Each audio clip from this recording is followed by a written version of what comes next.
leading this Thank talk. you so much. Thank you so much.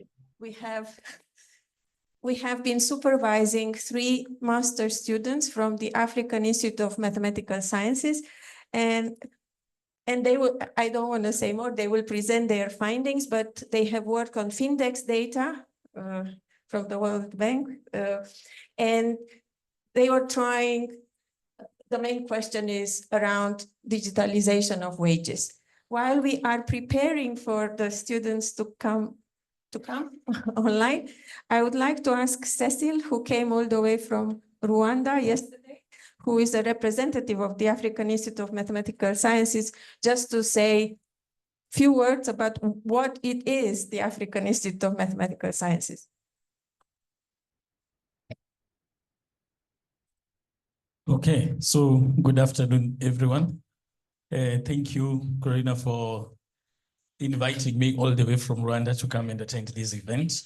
So the African Institute of Mathematical Sciences, it's a Pan-African institute that originally started, we've just celebrated 10 years of existence just recently.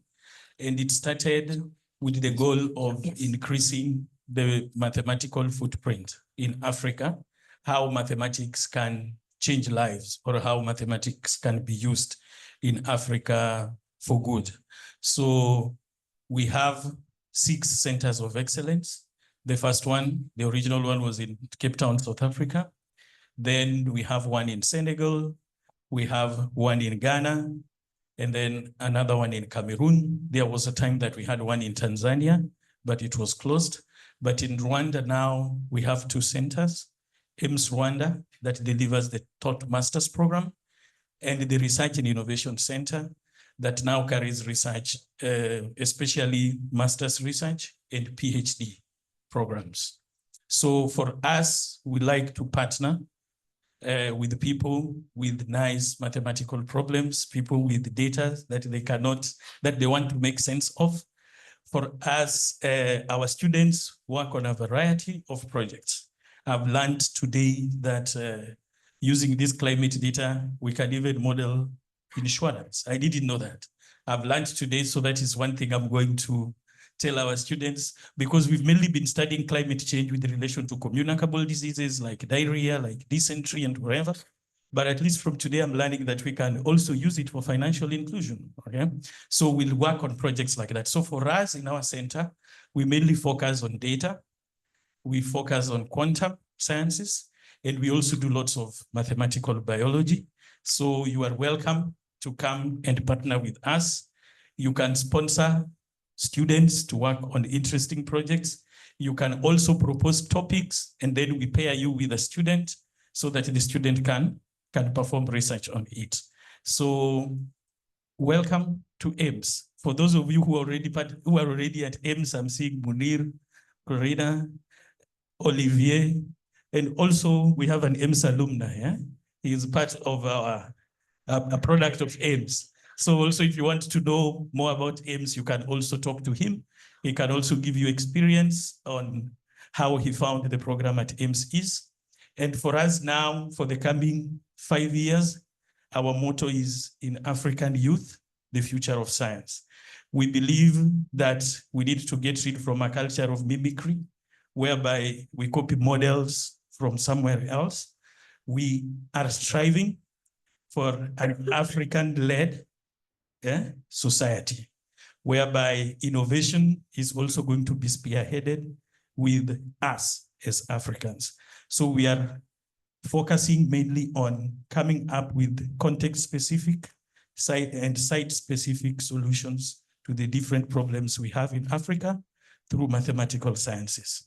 Thank you.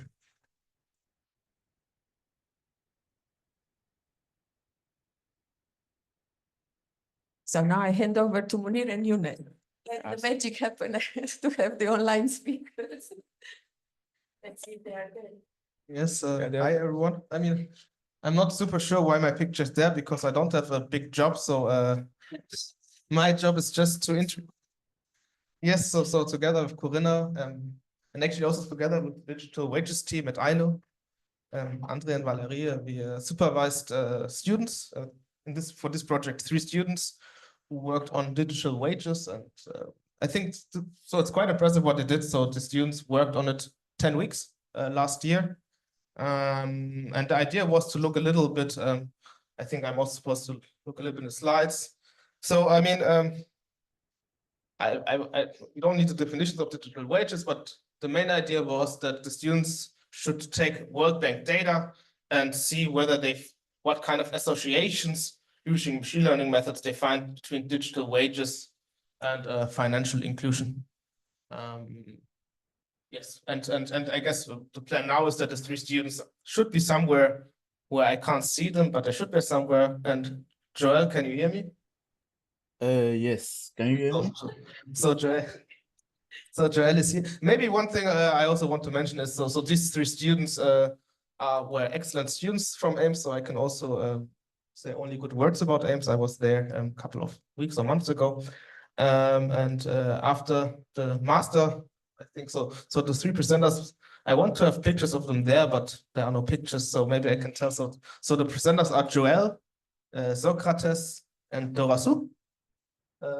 Joel will start, and Joel did a master at AIMS, and afterwards he did a master at in France. EDEC Business School in France. Thanks. And then there's Socrates, who also did a second master. They all did master together at AIMS, and then he did a master in Finland, also around data science. And Dhorasso is doing a bigger job, so he's doing a PhD, and that's in Trinity College in Dublin. Yes, so I think Joel, maybe you can continue. You can also share this. Yeah, you can also share your screen if you want. Okay. Do you want to share the screen? No, it's okay. I'm working with the same slides as Munir, so I think I'm just going to speak if that's okay with you. Yes. So, first of all, my side of the research was focused mainly on the global perspective. I was trying to see if financial inclusion was a promoter of digital wages, or if the relationship was in the other direction. So my research objectives were firstly to build a financial inclusion index. Then I wanted to explore the relationship between digital wages and financial inclusion. After that, we needed to use financial inclusion indicators to predict if someone receives digital wages or not. And then we also try to see if demographic parameters had some sort of impact. The data that we worked on was the global Findex database. I think it was from 2021. We worked mainly on 8 countries: Algeria, Brazil, Cameroon, India, Japan, Kenya, Norway, and South Africa. So as you can see, we try to take different countries with all kinds of geographic and socioeconomic differences to see if there could be some changes depending on on where the country was located and or the socioeconomic status of the country. First of all, in terms of financial inclusion index, we built our financial inclusion index using machine learning, and from what we could see, people who receive digital wages in blue here, and people who don't receive digital wages in red. Based on the index that we built, we see that in average and also at both maximum, minimum, and maximum, the people who receive digital wages are better off than the people who don't receive digital wages. Here we just have 2 examples, but this was the case for every country that we worked for. After that, we use the Findex database to predict whether people received digital wages or not.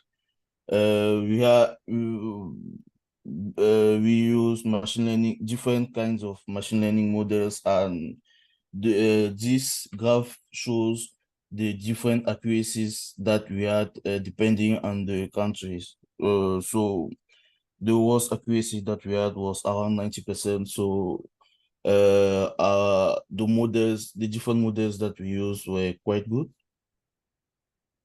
After that, we tried to see the impact of demographic parameters. What we saw is that yes, there is some differences based on gender, education, age, and income level, but I don't know if that's very visible here on the graph, but the difference is very small. Here for age is 0.006 or something. So yes, there's a difference, but the difference wasn't that big. So after that, we try to see the impact of financial inclusion indicators. What we saw from our financial inclusion indicators is that indicators I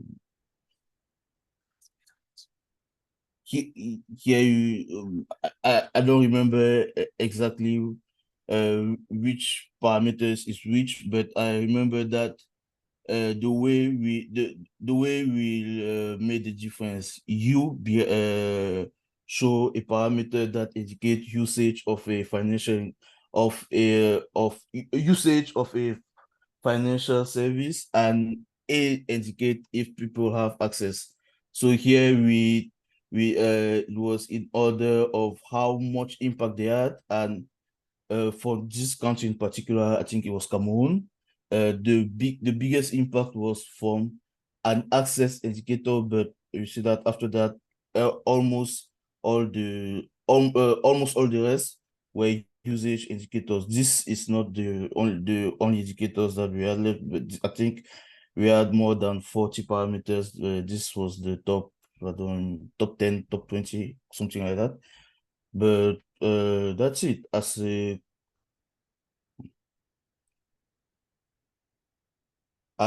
a conclusion for our research, we saw that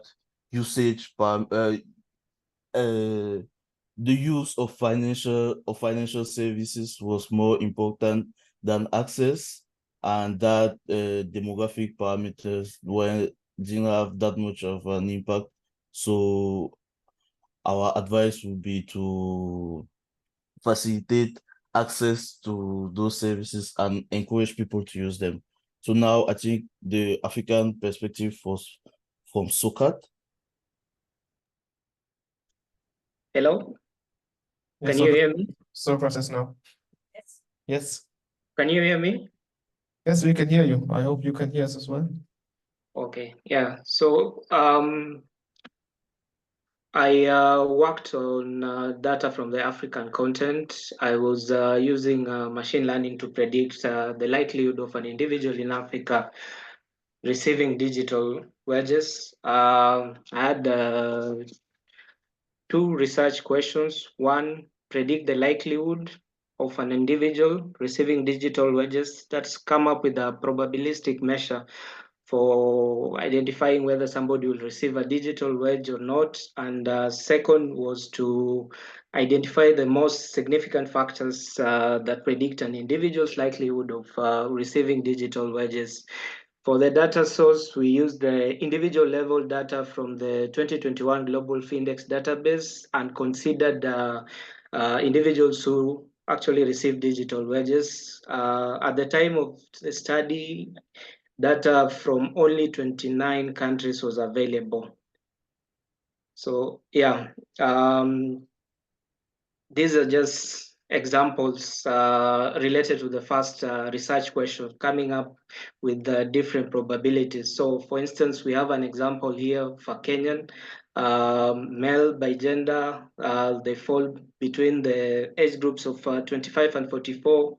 We have information on their education level, income level, where they reside, and what we got from our model is that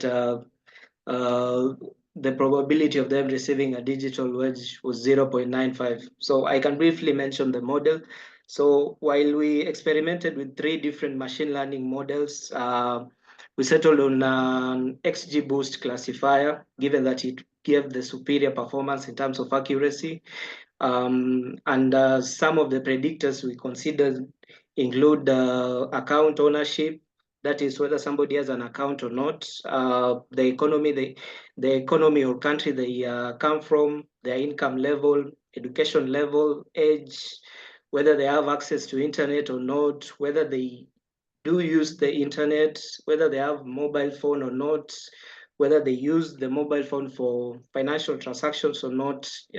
Essentially, we had about 22 different variables.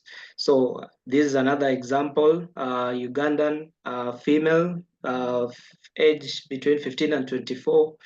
They completed secondary school. They belong to the richest 20%.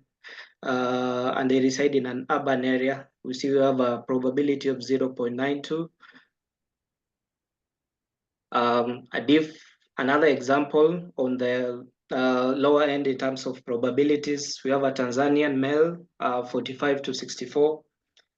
Highest education attainment is primary school or less. They belong to the second 20 percentile in terms of income level, and they reside in a rural area. You see their probability of receiving digital wedge is about 0.07. So yeah, this is another example. Egyptian male, 15 to 24, completed tertiary education. They belong to the richest 20th percentile, residing in an urban area. The probability of them receiving a digital wedge is 0.67. So with regard to the second research question, I will simply focus on 2 major significant predictors, and these are mobile phone ownership and mobile phone usage. Why? Simply because these 2 predictors of digital wedge payments align with the broader scope of the work that the 3 of us were working on. And yeah, you'll see the connection when the next speaker presents. So to understand the contribution of different predictors, we used local dependency plots. This is an important tool in the field of explainable AI, and it helps visualize and understand the impact of different features on the predictions made by a model. So particularly these local dependency plots consider the conditional distribution of variable while also taking into account the correlation between the variable of interest and other variables. So it acknowledges that the effect of a variable may be influenced also by its interaction with other variables in the model and tries to capture this joint contribution. So based on the plots we have, for instance, this is for mobile phone ownership. The red line represents the average prediction of the data, which was at about 0.627. And what we can see is that owning a mobile phone increases this probability, while not owning a mobile phone has a sort of negative impact relative to the average. Okay, we can move on to the next. This is now for mobile phone usage for financial transactions. Same case as mobile phone ownership. So generally, what we found out was that both mobile phone ownership and usage for financial transaction are associated with higher likelihoods of receiving digital wedges, while non-ownership and non-usage are associated with lower likelihoods of probabilities.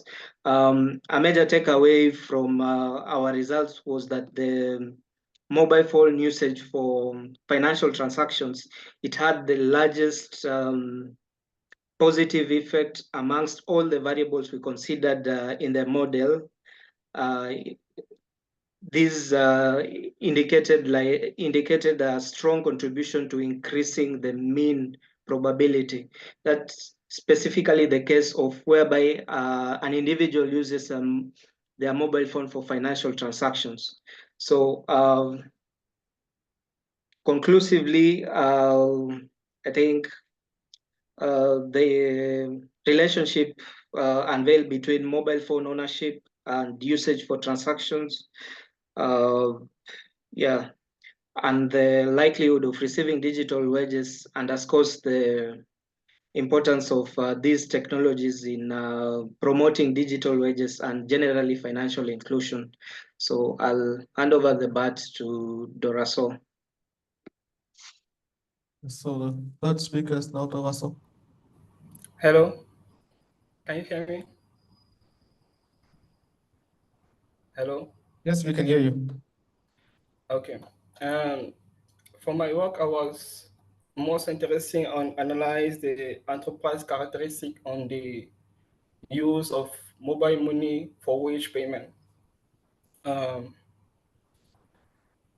We were focused on Kenya since actually it's a leading example in terms of digital wage payment in Africa with the widespread use of mobile money with a platform like MPCA.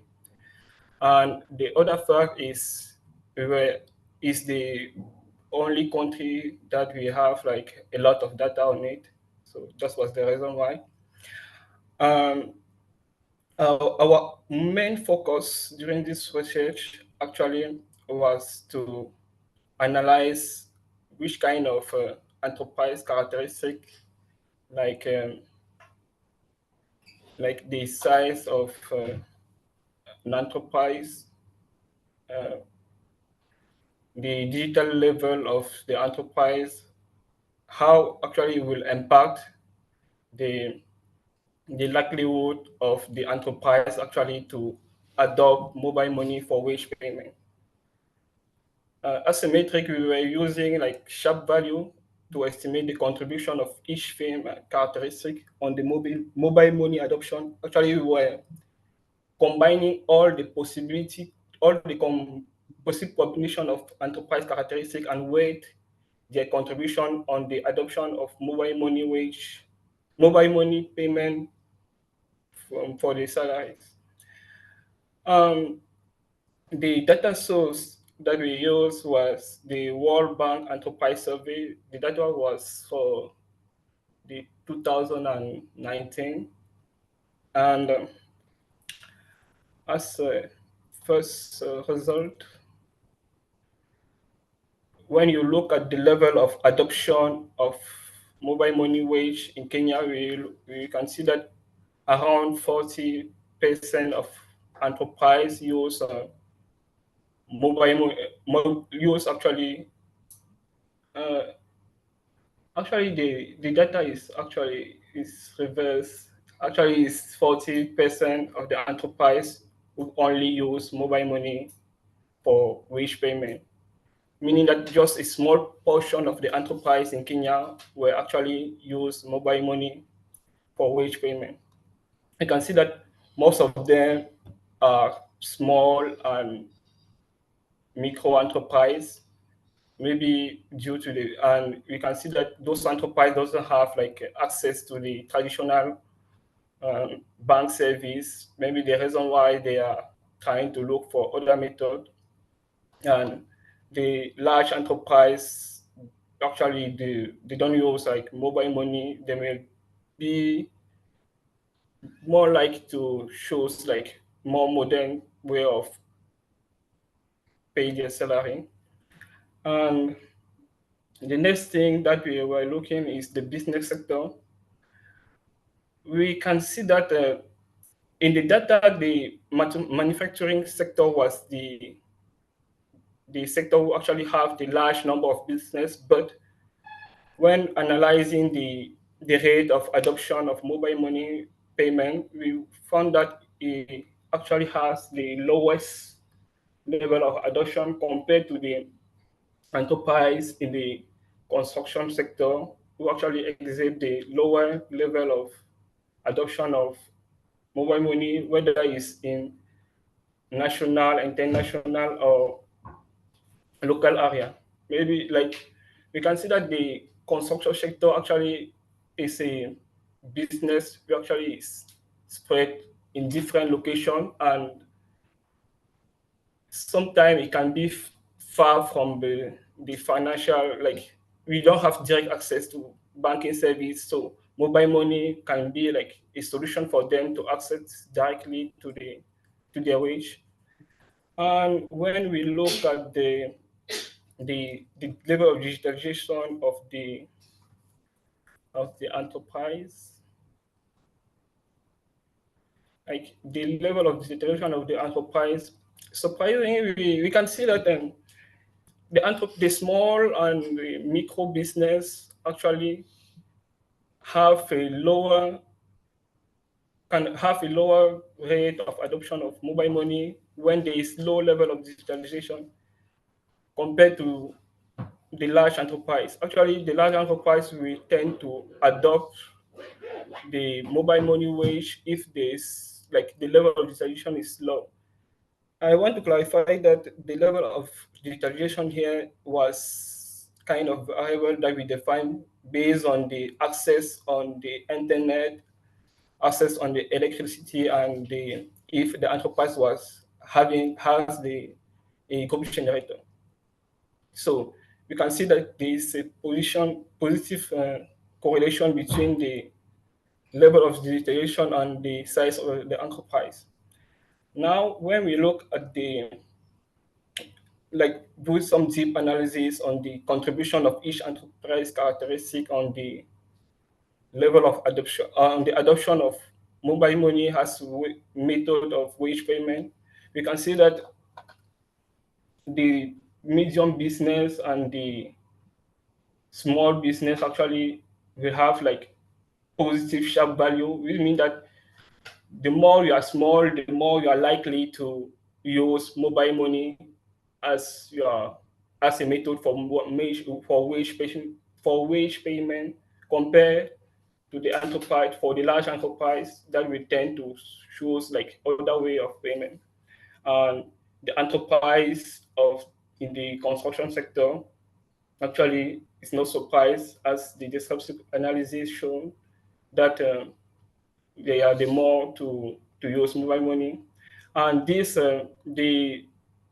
the transaction with mobile money mean that if actually the enterprise use like mobile money to pay the bills or receive mobile money from the customer, they were more likely to pay their employee using mobile money.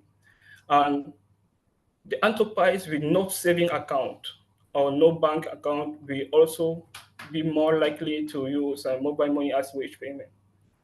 As a conclusion for our research, we found that the small and medium and micro enterprise actually have like difficulty to access to the traditional banking service. So mobile money is kind of more favorable method and accessible one to allow their financial inclusion and improve their business operation. Thank you. Okay, thanks. I think we have time. Thank you, Munir. Thank you, Dhorasso. Any burning question for the students or for Munir? Yes, Cedric. Just wanted to ask, you can hear. You can hear. No, you don't have to. So I wanted to ask, how did you measure the impact of the variables? I think the first presenter, Joel. Yes, to measure the impact of variables, we used a machine learning measure named sharp value. Sharp value basically what it does is that it measures the impact of a parameter, or the impact of parameters in the prediction of a model. So when you have a machine learning model, well, you basically what it's going to do is that it's going to tell you that this parameter, for example, gender, has this much impact on the prediction of the model compared to the other parameters. The same as Is that The same as Yeah, the question was, I think, whether it is. parameter importance, is it? yes? for us, for instance? The same. No, it's related. I mean, I'm not sure what parameter importance is. I mean, I guess it's just a general term. So, Index.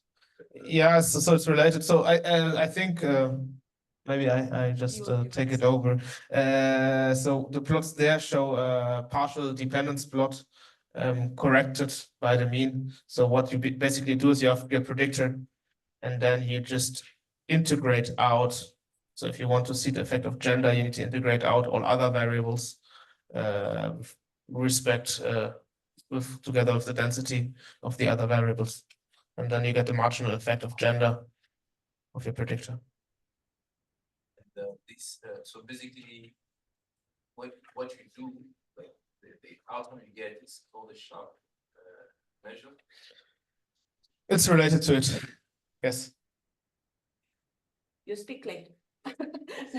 Now we thank Munir and the boys in online and all the speakers of this session. Thank you.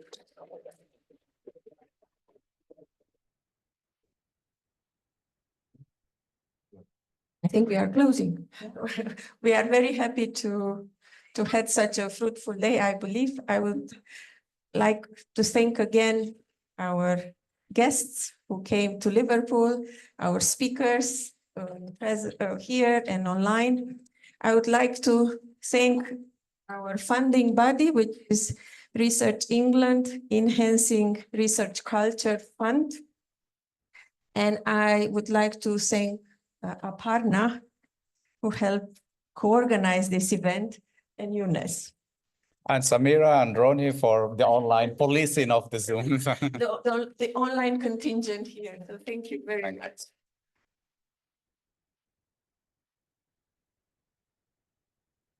Now I will turn over to Craig for the big next steps, but I